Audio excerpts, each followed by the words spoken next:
దీంట్లో మనకి quarter tax అనేది ఉంటుంది, అలాగే లైఫ్ ట్యాక్స్ ఉంటుంది కదండి. సో ఈ వెహికల్కి మనకి క్వార్టర్ ట్యాక్స్ ఉంటుందా, దాని గురించి చెప్పండి. దీనికి క్వార్టర్ ట్యాక్స్ ఉంది సార్, లైఫ్ ట్యాక్స్ ఉంది సార్. ఇప్పుడు మేము దీంట్లో గ్రాస్ వెహికల్ వెయిట్ ఉంటుంది సార్, జీవీడబ్ల్యూ. ఓకే 3000 లోపు ఉన్నదంతా సార్ లైఫ్ ట్యాక్స్ వస్తుంది సార్. ఓకే 3000 దాటిందంటే అది క్వార్టర్ ట్యాక్స్లో తీసుకుంటుంది సార్ వెహికల్.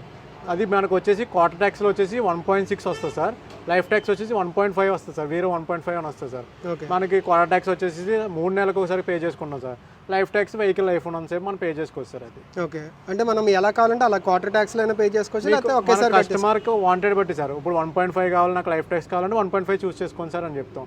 లేదు నాకు క్వార్టర్ ట్యాక్సే కావాలి, నేను ట్యాక్స్ కట్టుకుంటాను, రేపు పొద్దున ఏదైనా అవసరం వచ్చినప్పుడు వెహికల్ సేల్ చేసుకోవాలనుకున్నప్పుడు ట్యాక్స్ సేవ్ అవుతుంది సార్ ఆయనకి, అప్పుడు 1.6 చూస్ చేసుకోండి సార్ అని చెప్తాను. నేను అనేది 1.6లో కూడా ఒకవేళ నేను మొత్తం పే చేసుకుంటా అంటే లైఫ్ ట్యాక్స్ కింద తీసుకొచ్చేది. తీసుకొచ్చి సార్ అంతే. ఓకే క్వార్టర్ ట్యాక్స్ మనము 4 క్వార్టర్స్ కింద లెక్కేసుకుంటే 3 మంత్స్కి అసలు ఎంత అవుతుందండి అప్రాక్సిమేట్? 3 మంత్స్కి అప్రాక్సిమేట్గా 900 నుంచి 1200 మధ్యలో ఉంటుంది సార్. అది ఓకే అది మనకి 6 మంత్స్ పే చేసుకోవచ్చు సార్, 1 ఇయర్కి పే చేసుకోవచ్చు, 4 ఇయర్స్కి పే చేసుకోవచ్చు. ఓకే ప్లాన్స్ అయితే ఉంటాయి. ప్లాన్స్ ఉంటాయి సార్. ఓకే అది మన ఆర్టీఓ ఏజెన్సీ బట్టి ఉంటుంది sir. Okay thank you. Thank you sir.